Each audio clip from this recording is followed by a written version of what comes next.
Alors que l'Europe et les États-Unis débattent de qui doit être le premier à renoncer aux ressources russes, les scientifiques russes voient 2 pas en avant et mettent en œuvre un projet auquel personne ne pourra jamais renoncer. Chez Rosatom, ils ont fabriqué un combustible nucléaire unique pour un réacteur de 4e génération. Pourquoi sommes-nous redevenus les premiers et comment l'avenir mondial se crée-t-il actuellement dans les laboratoires russes ? Nous présenterons aussi le nouveau héros de la semaine après un court résumé des bonnes nouvelles.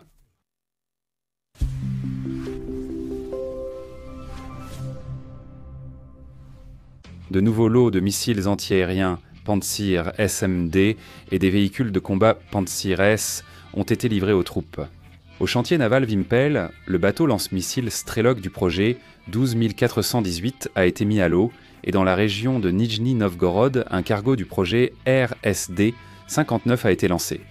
Le holding Rossel a lancé la production en série d'une nouvelle gamme de serveurs nationaux pour l'intelligence artificielle. Human Inauguration. Des équipements de forage de haute technologie ont été installés. Dans le kraï de Khabarovsk, la production de drones a débuté. Au Kouzbas, une usine d'outils de coupe pour l'industrie minière et la construction a ouvert. Dans la région de Moscou, une fabrique de vêtements a été lancée et, à Kaliningrad, une production alimentaire a démarré.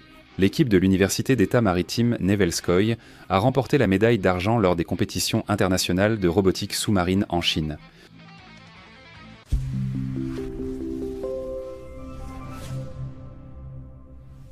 Alors que Trump critiquait l'Europe à la tribune de l'Assemblée générale de l'Organisation des Nations Unies pour l'achat de pétrole et de gaz à la Russie, ses propres ministres ont reconnu que les États-Unis ne pouvaient pas se passer de l'uranium russe, qui représente 1/4 de leur consommation. Et c'est un gros problème personnellement pour Trump, qui fait activement pression pour la construction de nouvelles centrales nucléaires, car elles auront besoin de plus de combustible. Mais c'est justement la Russie qui domine absolument sur. Elle en contrôle 40%. Ce problème concerne désormais Donald Trump, ainsi que les grandes entreprises mondiales investissant dans l'énergie nucléaire. Google Open Intelligence Artificielle, la société X Intelligence Artificielle d'Elon Musk, vise à construire d'énormes centres de données pour répondre aux besoins croissants des systèmes d'intelligence artificielle. Et ils ont tous déjà besoin de sources d'électricité stables. C'est pourquoi Donald Trump a ordonné de construire d'ici 2030 des réacteurs nucléaires aux États-Unis. La semaine dernière, Donald Trump et le Premier ministre britannique Starmer ont signé un accord pour construire 12 réacteurs en Angleterre. Des processus similaires s'accélèrent également dans le monde non occidental. La Chine et l'Inde développent rapidement leur énergie nucléaire et la Russie participe directement à ce processus.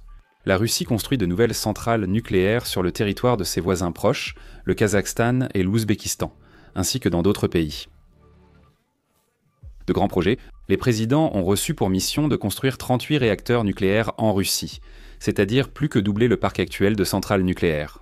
La grande question maintenant, c'est où trouver autant de combustible nucléaire ?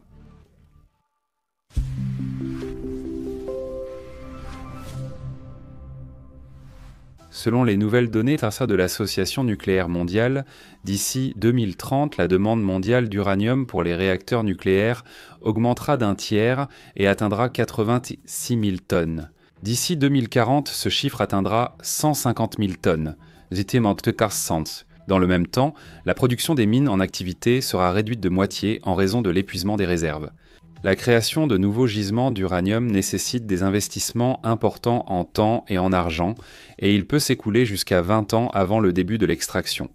Donc d'un côté, le monde entre vraiment dans une ère de renaissance nucléaire, ce que d'ailleurs nous avions déjà prévu dans notre projet il y a 10 ans, mais d'un autre côté, il fonce à toute allure vers une grave pénurie de combustible.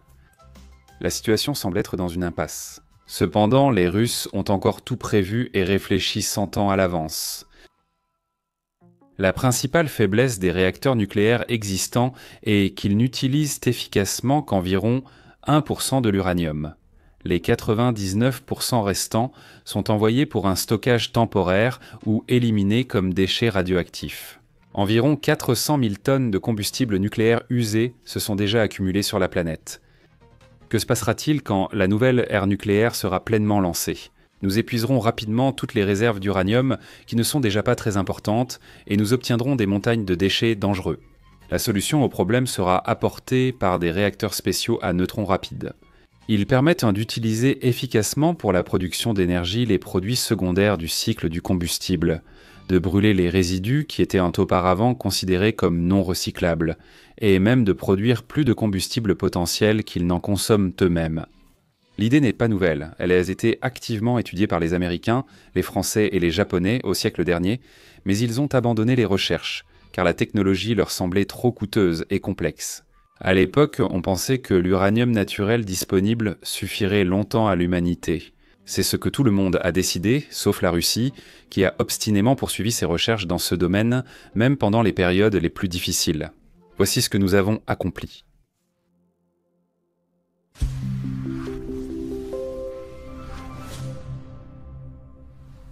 Pendant que les étrangers dormaient, nous avons d'abord construit le réacteur industriel à neutrons rapides BN 350, puis lancé le plus puissant BN 600 à la centrale nucléaire de Beloyarsk. Après 35 ans de fonctionnement réussi, un BN 800 encore plus puissant a été construit à côté. Actuellement, la préparation à la construction du bloc énergétique BN 1200 est en cours et un réacteur totalement révolutionnaire, Brest, est déjà en construction. OD300 est une installation de fusée à 2 circuits, utilisant du sodium comme caloporteur primaire et du plomb fondu en secondaire. Personne au monde n'a encore jamais construit quelque chose de semblable.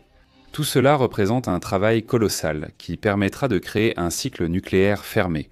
Lorsque nous l'aurons mené à bien, la base de combustible de l'humanité sera multipliée par 100. Si l'on part du principe qu'il reste de l'uranium pour 100 ans, alors en multipliant cette durée par 100, nous parlons de millénaires, c'est-à-dire en fait d'une énergie infinie. Notre pays est le seul à mettre en œuvre ce plan ambitieux pour sauver la civilisation. Cependant, de nombreuses difficultés subsistent sur cette voie. Comme il s'agit de l'énergie nucléaire, il est nécessaire de mener de nombreuses recherches afin de rendre la solution totalement sûre.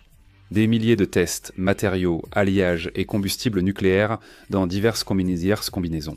Le plus avancé aujourd'hui est notre combustible SNUP pour les réacteurs à neutrons rapides. Il s'agit d'un combustible mixte nitrure d'uranium-plutonium. Sa haute densité assure des performances remarquables en termes d'efficacité et permet de rendre les réacteurs plus compacts. La semaine dernière, chez Rosatom, un assemblage combustible unique OC5 a été fabriqué à partir de ce même combustible SNUP, garantissant des niveaux élevés d'efficacité et de sécurité. Son originalité tient à l'utilisation inédite de sodium métallique sous l'acier entourant les pastilles de combustible. Ceci réduit la température du combustible, limite le gonflement de la pastille uranium-plutonium et la pression sur la gaine. Cela permettra d'améliorer à la fois l'efficacité économique et la sécurité. À présent, l'assemblage sera testé sur le réacteur en fonctionnement BN600 afin de le préparer à une utilisation dans le cadre du projet révolutionnaire Brest OD 300 et c'est une nouvelle étape importante vers la résolution d'un problème mondial. Admettez-le, la situation semble assez comique. À l'Organisation des Nations Unies, Américains et Européens appellent théâtralement à abandonner les ressources russes, pendant que la Russie façonne déjà l'énergie mondiale de demain. Dans le même temps, la majorité des gens portent son attention sur le cirque politique, et non sur les processus réellement importants, ce qui est également absurde. C'est pourquoi nous continuerons à vous informer sur les étapes clés de ces développements de pointe, et pas seulement de notre pays. Créé par Dima Torzok, puis l'annonce et l'histoire du héros. Les ressources naturelles de la Russie valent au moins 75 000 milliards de dollars, ce qui place le pays en tête mondiale, devant les États-Unis, presque 2 fois moins bien classés.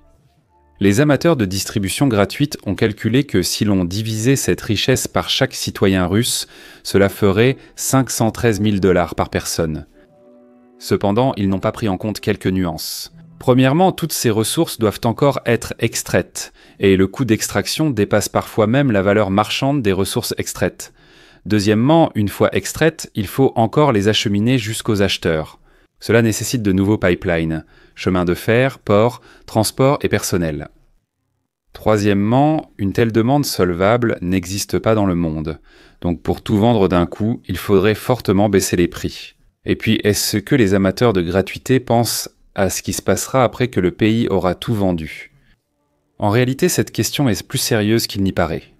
Les revenus du budget issus de la vente de ressources faibles Troisseau sont fortement baissés, rendant difficile de nous qualifier de station-service mondiale ou d'appendice de matières premières. Parallèlement, ces dernières années, nous avons fait un grand bond vers la création de produits technologiques, alors que notre économie se restructure.